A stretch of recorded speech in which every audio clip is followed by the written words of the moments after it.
Hey there everyone, SHugh here, and today we're going to be talking about Ram in the winter patch that just came out recently. In this patch, Ram did not get a lot of changes, but she did get a couple of changes. She got both a couple of buffs and a couple of nerfs, and I just kind of wanted to break down what they do for her. This shouldn't be too long of a video. It should be pretty simple to break all these things down. And then also I just want to kind of talk about where I think she sits in the meta of this patch, because things got pretty crazy this patch. A lot of characters got way better, and there's a lot of system changes. So that's how I kind of talk about how things have changed relative to Ram, because I think that's an important discussion to have. So I guess just to start things off, we can talk about her buffs first, because they're pretty easy to go over. The first buff she got is that her 2H now has actually quite a bit more range horizontally to it.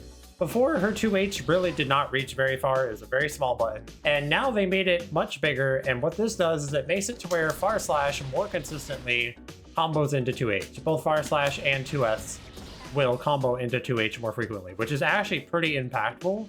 It doesn't sound like that big of a buff, right? Obviously, max range far slash still not going to combo into 2H. You would be surprised how many ranges you hit far slash at that now go into a better combo because of the 2H buff. So I think that this change is actually pretty nice for her. She gets more conversions more consistently, which is a wild thing to think about because Ram, she has some of the best conversions already. It just makes it to where there's like a couple of spots now where she gets a meaningful increase on her reward. Specifically, 2S being able to combo into 2H more often is really nice for beating 6Ps. If you run up and beat someone 6P, you can actually get like a full conversion from it now, which is really nice, obviously. And then also it has some applications even on block, and this is something I'm still trying to get used to. Because it reaches farther, there's a lot of situations where previously you had to cancel into either Rekka on block or cancel into 5H to create a frame trap. However, now, because of the range increase on 2H, you can just do stuff like this more consistently at further ranges, and this is a very rewarding frame trap, more rewarding than any of the other options you had access to. The other thing that's nice about this is there's other strings such as like doing something like this, right? Close slash 2S, 2H. The reason that this is really nice to have now is that this combos or goes into Rekka on block. Previously, if you did this, it wouldn't reach on block, so you couldn't frame trap with Rekka after your 5H or quit. Because you can do 2H, which has less pushback, you're actually in range, pretty much at max Rekka range to do Rekka now. And that's way better because it means you have a frame trap after 2H, right? You can wait and delay the Rekka a little bit and frame trap somebody. But also, it means you can end your string and just be -5 instead of being -14 or whatever her H buttons are, which is significantly better. And of course, because it's a Rekka, you can also threaten to cancel into Rekka 2 or something on block, which is pretty nice. So it's kind of a small change, but I think it's actually pretty impactful, both from conversions and block strings, for sure. Now, the other buff she got is a little bit of a weirder one, but it's the fact that her JD now has a cross-up hitbox behind her. This button has largely gone mostly unused throughout this game's lifespan. Ram players never really hit JD very much, and they decided to give it a cross-up hitbox to get us to use it a little bit more. I think generally speaking, there are not a lot of situations that this really matters. Of course, in neutral, there are some situations now, where you're falling, where you can now hit behind you where you previously couldn't. And that's nice, and the hitbox is pretty generous, like I'm hitting very, very far behind you. However, it's not that useful because JD still doesn't have that much hit stun or block stun, so you don't usually get a very good conversion off of it, if a conversion at all. And if you're hitting with the reverse part, you can't even cancel into J214S and get like a combo or a knockdown because J214S doesn't hit behind her. However, myself and some other Ram players have been labbing some setups that she can utilize with this now. And I actually think these might be quite good, and you might start seeing these a little bit more frequently once we start getting used to doing them. Pretty much the way these setups work is anytime you get like a low to the ground H sword, you can go for a high-low mix-up into a full combo now.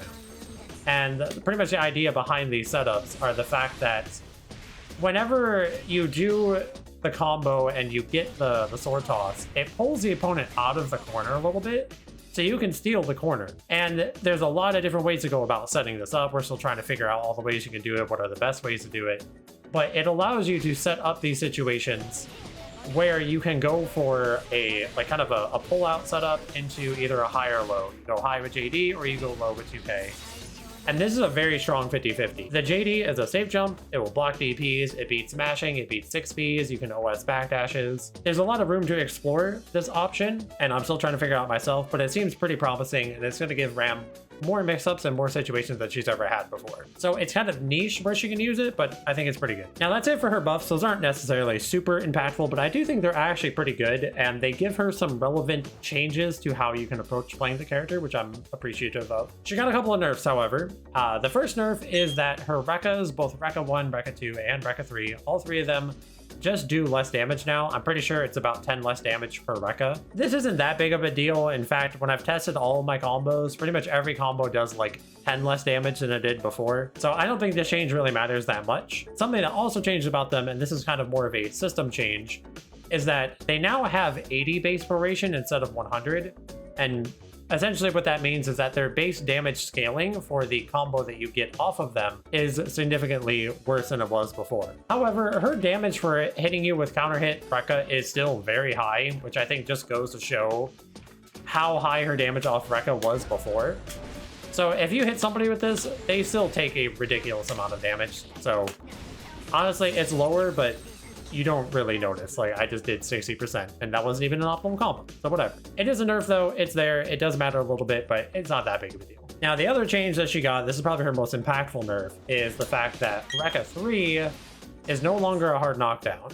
And this is a big change because pretty much through this game's entire lifespan, we have always gone into Rekka 3 as our knockdown tool. We've never really done anything different. While this is a nerf, and this does remove some situations where she could get safe jumps that she couldn't before, I don't think this is actually that big of a deal because there are many ways to circumvent this problem. For example, if you get a grounded hit, right? If you get like a far slash, you can just do Rekka 2 into Daro and get Oki that way. Obviously, it's not a knockdown, but you still are plus in the situation and can run offense from here. You don't get a safe jump, so it is a bit of a nerf. You don't get as much corner carry. It's a bit of nerf in that regard as well. But it's not really that bad. You still get pressure off of most of your confirms. Off of a lot of air hit situations, this can still apply because you can still just cancel into Daro and get Oki that way. And in that case, there's not really even that noticeable of a corner carry difference either. Also, the thing about Ram is her corner carry off everything is just so good that, like, it doesn't really matter, you know? Like, most of your hits are just gonna lead to breaking the wall or some other way to get a safe jump, right? Like, if you really want a safe jump, if you're fighting like Leo or something, you can just do something like this and then combo into J21 for S and go for a safe jump that way, right? She is a character that has so many ways to set up situations for herself that all that you have to do now is be more creative, which I actually think I like this change a lot because of that reason.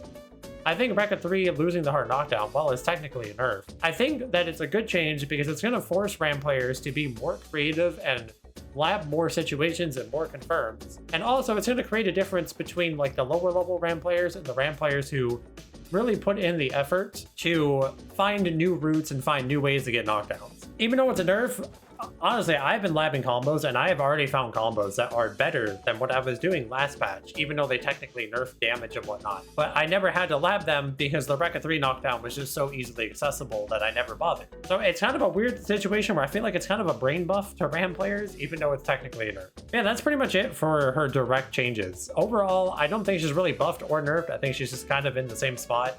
I think there's some situations we're going to have to lab some new combos, and there's some new tools to play around with 2H and JD. For the most part, you play the character pretty similar to how you did before. That said, this patch was crazy, and they buffed a lot of characters in this patch. They made a lot of system changes, and because of that, I think the gap between Ram and other characters is not as egregious as it was the last patch. You know, last patch, we pretty much all knew Ram was a top 3 character, and the difference between her and a character down in like mid-tier or something, there's a pretty big disparity there. Now, I think between the system changes they've made and all of the character buffs they've made for all the low and mid-tier characters makes a difference in power level a lot closer than it ever has been in Strive. So even though I think she's the same, I don't think she's as overpowered relative to the other characters. You could argue that maybe her character power level is still a little too high for the health of the game.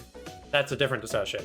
But relative to the rest of the cast, I feel like she's in a lot better spot because of what they did to everybody else. They made some system changes to how meter gain works on defense now, so whenever you're blocking a onslaught of mids, which is pretty much what Ram does best, you build a little bit of extra meter now. When you have higher risk, you build extra meter as well. So pressure like what Ram does got a little bit weaker this patch, although it's still quite strong. But little changes like that, I think, go a little bit of a way to kind of balancing out the character a little bit better than she was last patch. Yeah, that's pretty much it this patch. Not a lot changed for Ram. It's mostly a patch for the other characters, and we're playing a lot more balanced version of Guilty Gear at this point. Of course, I am curious to know what you guys think. Let me know down in the comments below. How do you feel about Ram this patch? How are you getting custom changes? How do you just feel about the patch in general? You know, do you like what they did? Are you happy with the changes? Let me know in the comments below. I'll be putting out a video also very soon talking about my thoughts on the patch kind of as a whole and kind of where I think a lot of characters are sitting currently. Because I think this is the patch where Strive has changed the most that we've ever had, where I think it's very hard to kind of figure out where characters are placed. So I'm looking forward to talking about that. I'll have that video out soon. Anyways, that's gonna do it for this one, guys. Thank you so much for watching. I hope you enjoyed, and I'll see you in the next one.